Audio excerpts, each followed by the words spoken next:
the Senate in which I serve. Article 186 of the Constitution of Kenya and Section 5 of the County Government Act define the roles of the different levels of government, setting up clear boundaries for functions of the two. Additionally, the Intergovernmental Relations Act outlines the frameworks for consultation for effective devolution. The framers of the Constitution, in conceiving these clauses, intended devolution to work and thrive for the people, without deliberate regression that would result in the national government purporting to step in to rescue devolved units. President Ruto, in his speech at the signing, claimed that the same was pursuant to the Urban Areas and Cities Act, a legislation put in place prior to the implementation of devolution. He claimed the cooperation agreement was, in his words, 14 years late, forgetting the fact that he has in fact been at the helm of political leadership in all those 14 years, first as deputy president from 2013 and now as the president. One wonders why he has just suddenly become aware of the Urban Areas and Cities Act less than 18 months to the 2027 elections. From the onset, I wish to state that my office was neither involved nor consulted before this decision was taken. Indeed, the so-called cooperation agreement itself acknowledges that no public participation was conducted prior to the signing yesterday, a violation of the Constitution that is too egregious to ignore. To then provide in the same agreement that it would be subjected to public participation after the fact is not only disrespectful to the people of Nairobi, but the clearest indication that it is anything but what we are being told it is. What's worse, the agreement is meant to take effect within 14 days, and one wonders whether any meaningful public participation can be had in such a short period. The agreement in clause 6.2, in fact, states anticipates the outcome of the proposed public participation, limiting it to amendments and forgetting that the people in their righteous might have the option of rejecting the whole agreement in toto during that public participation. Secondly, the steering committee established to oversee the agreement is very national government heavy. Of the 12 members of the committee, a whopping 2/3 are appointees of the national government. From its structure, the governor will play subservient to the prime cabinet secretary, making Sakaja effectively the new deputy governor of the county of Nairobi. This, to me, is not cooperation, but a takeover.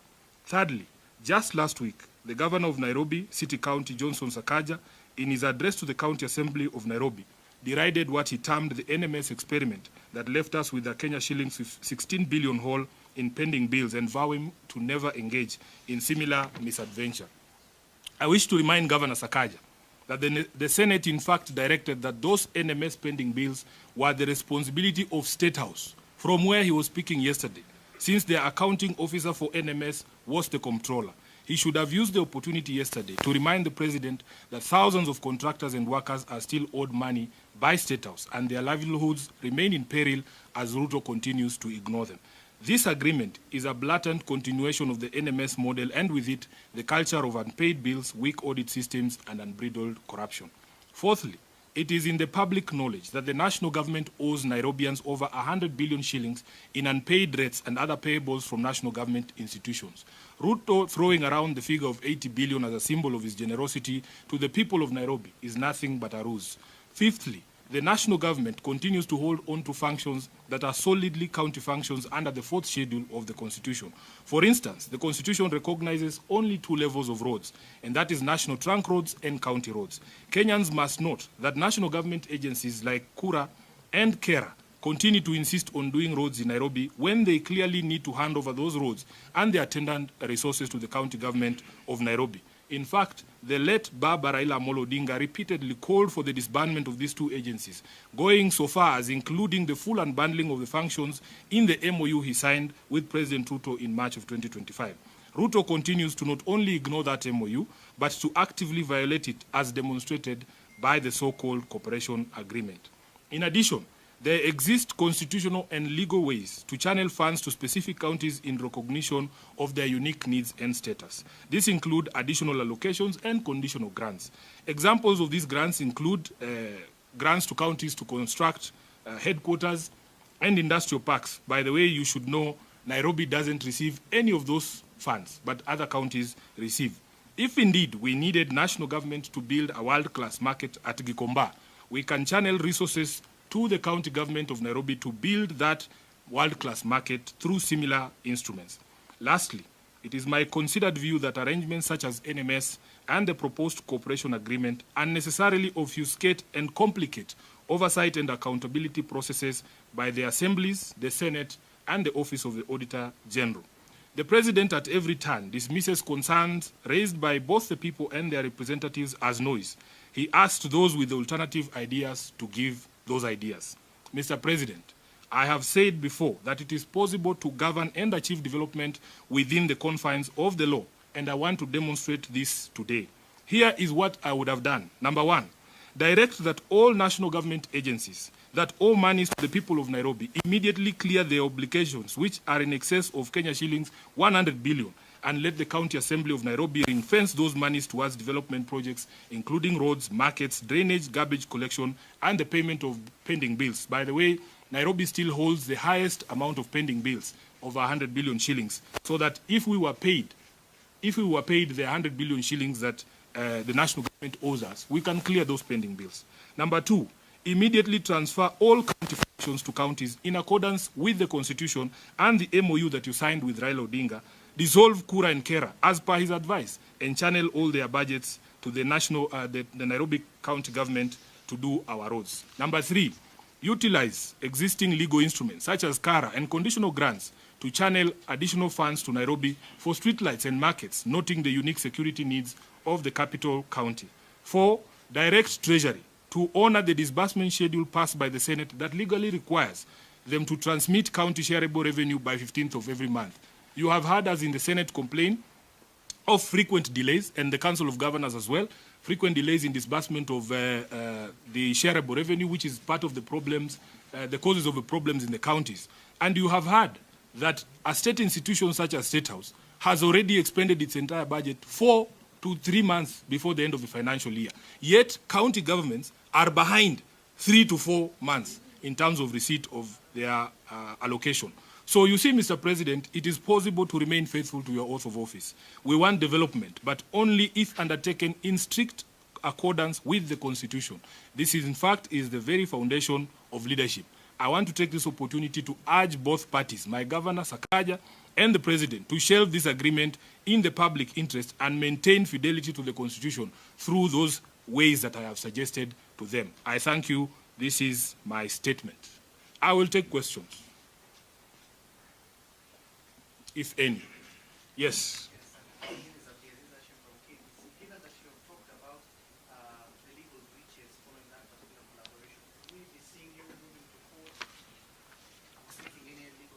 Yes, the agreement is expressed to take effect within 14 days.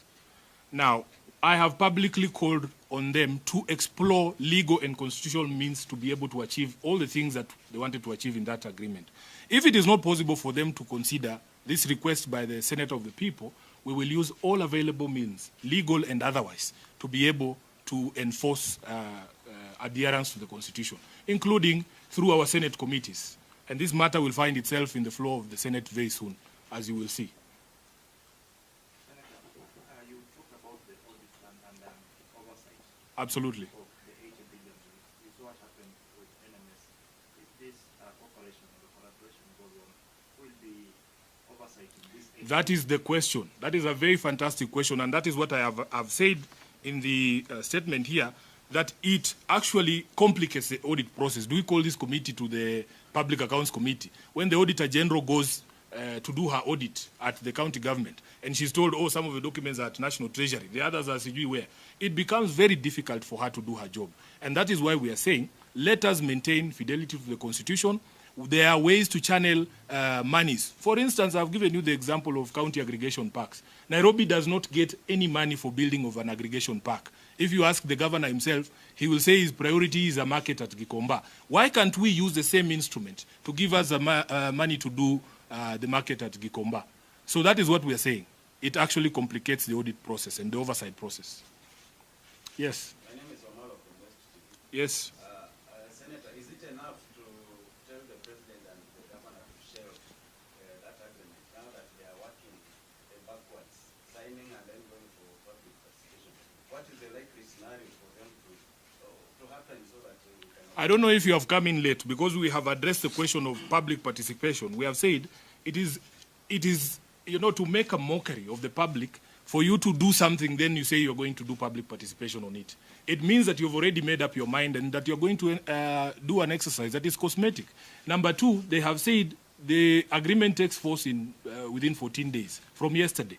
That tells you that we have under 13 days to be able to complete that public participation. I've also pointed out to you that if you read at the agreement at clause 6.2, they are saying any amendments that will arise from the public participation will be included. They are not anticipating a scenario where the people of Nairobi say we are rejecting the entire thing, So, and there are other clauses in the document itself that say the parties can enter into supplemental, agreements without the participation of the people. So we are saying, shelve this thing, go through a proper process. There are legal mechanisms for you to channel money if the need of Nairobi, for instance, has been identified as unique, just the way the other counties receive money for unique purposes like building of headquarters and building of county aggregation parks. We can be given a conditional grant to do our street lighting in Nairobi and retain fidelity to the Constitution. Chris, yes. From Ramogi TV. Yes, Chris.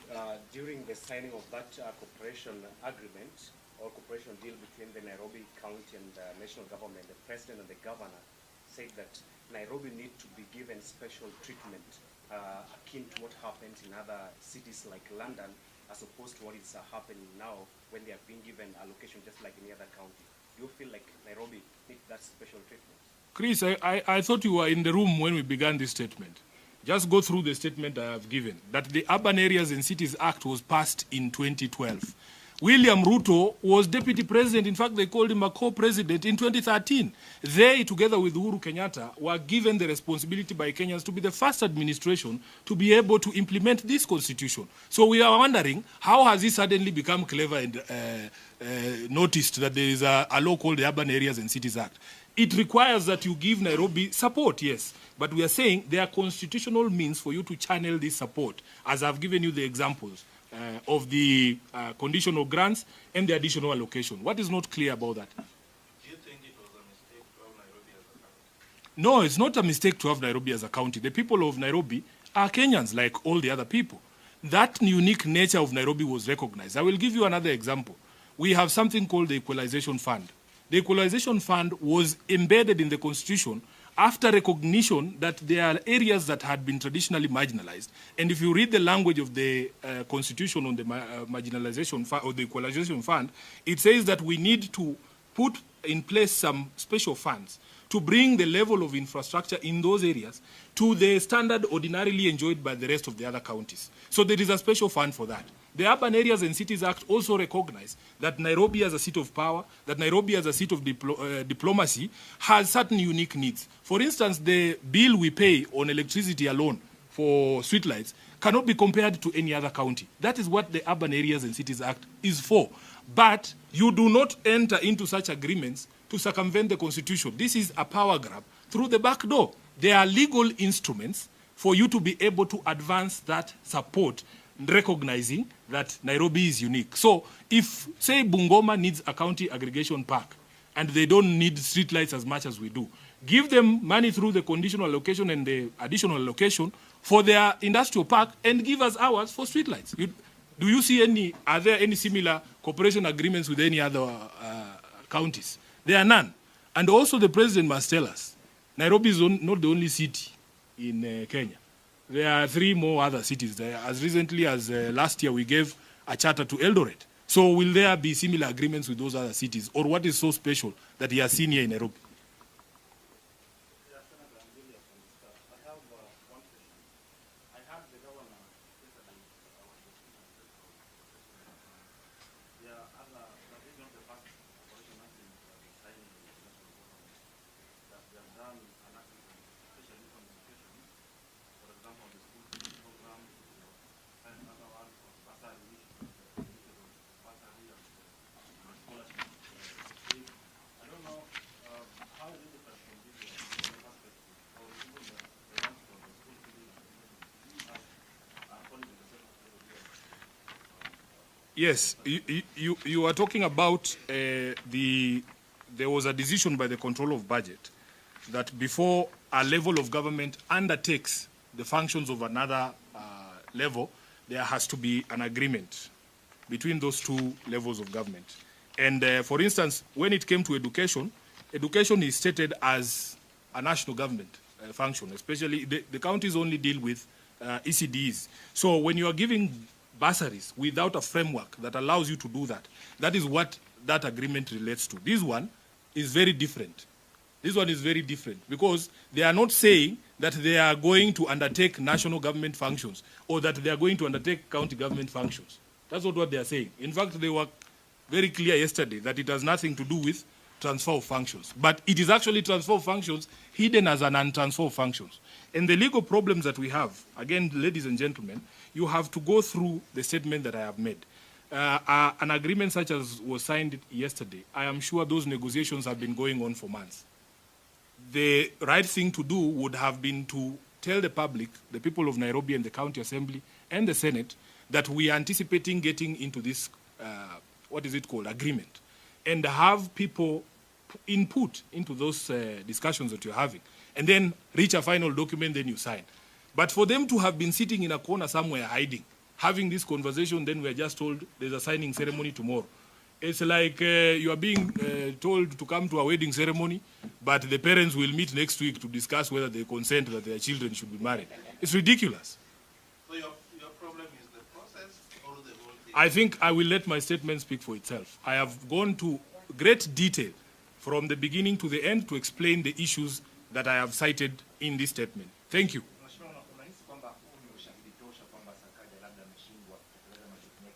Kwanza hauhitaji ushahidi wote kwa sababu jana rais mwenyewe alisema kwamba kaunti ya Nairobi imefeli katika kazi zake. So muulize rais. Rais ametembea jijini, ameona kuna takataka kila mahali, ameona kuna shida kila mahali, amesema jiji hili linaendeshwa vibaya. Maneno ya rais mwenyewe. Na mlikuweko na yeye huko na State House jana. Sijui mbona ukumuuliza. Nashukuru sana. Wacha tukomee hapo tafadhali.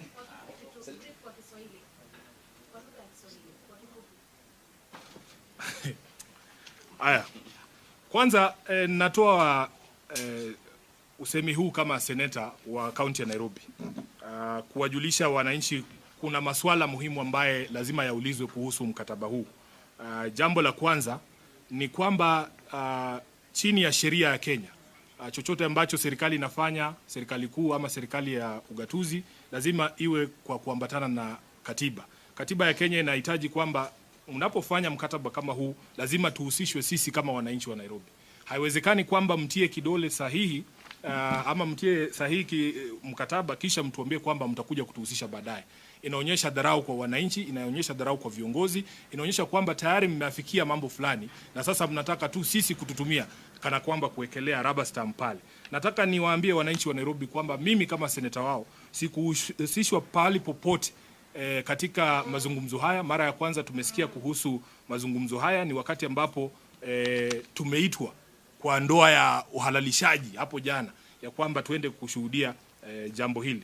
Sadly, ama jambo lingine, ukiangalia ile kamati ambayo imewekwa pale ya kusimamia mpango huu mzima, imewajaza wale ambao ni wanaondokea katika serikali kuu. Ukiangalia kwa kamati ya watu 12, utakuta kwamba ni watu wanne peke yao ambao wanawakilisha county government ya Nairobi, na tunaona kwamba hiyo sio cooperation, hiyo ni kama ni takeover. Jambo lingine ni kwamba serikali kuu na mashirika yake hapa Nairobi, tunawadai sisi kama wana Nairobi zaidi ya shilingi bilioni 100. Kwa hivyo Ruto kurusha shilingi bilioni 80 na kutuambia kwamba sasa yeye ndio mkarimu sana, hiyo ni kutufumba sisi macho kama wana Nairobi. Tunajua kwamba iwapo angetoa zile pesa ambazo mashirika ya kitaifa na serikali yake zinadaiwa na kaunti ya Nairobi, tungeweza kuyafanya mambo ambayo anasema anaenda kuyafanya na zile bilioni 80, na tungebakisha masalio ile ya kutoa shilingi bilioni 20 ya kufanyia mambo mengine. Jambo lingine ni kwamba serikali kuu inaendelea kushikilia kazi ambayo inahitajika ifanywe na counties. Kwa mfano, mambo ya ujenzi wa barabara. Katiba ya Kenya inatambua barabara aina mbili peke yake. Barabara za kitaifa na barabara za county. Kwa hivyo ukiona kuna mashirika ya serikali kuu ambaye yanajiita Kera na Kura ambaye yanasisitiza kwamba wapewe bajeti za kufanya barabara hapa Nairobi, inapeleka kwamba hatujazipa counties functions zote na fedha zote ambazo zinafuatana na hizo counties, na ni baadhi ya zile jambo ambalo baba Raila Amolo Odinga marehemu alikuwa anashikilia sana. Akasema kwamba kazi zote ambazo ni za county pamoja na fedha ambazo zinaambatana na kazi hizo zipewe counties, na iko katika mkataba ule ambayo aliandikishana na Mheshimiwa William Ruto ambaye unaenda kukamilika mapema mwezi ujao. Hiyo ndio tarehe ya mwisho. Ya mwisho kabisa nitakuelezea kwamba kuna njia mbadala za kuweza kuzipa counties fedha kulingana na mahitaji yao speciali. Kwa mfano, kuna counties ambazo zilikuwa hazina makao makuu, headquarters. Ukienda kama Mandera kwa mfano, walipewa pesa wakajenga county headquarters. County ya Nairobi haikupewa hizo pesa kwa sababu sisi tulikuwa na makao makuu ya county. Tukaendelea na hayo. Kuna counties ambazo zinapewa hizi fedha speciali za industrial park. Nairobi haipati hizo fedha. Manake hapa mahitaji yetu ni tofauti. Kwa hivyo kwa njia hiyo tunaweza kusema kwamba labda county ya Turkana haihitaji taa za barabarani jinsi ambavyo Nairobi sisi tunahitaji. Wao wakipata industrial park, sisi tupewe zetu katika hiyo sheria ambayo tunaita additional allocation ya resources ziweze kuja.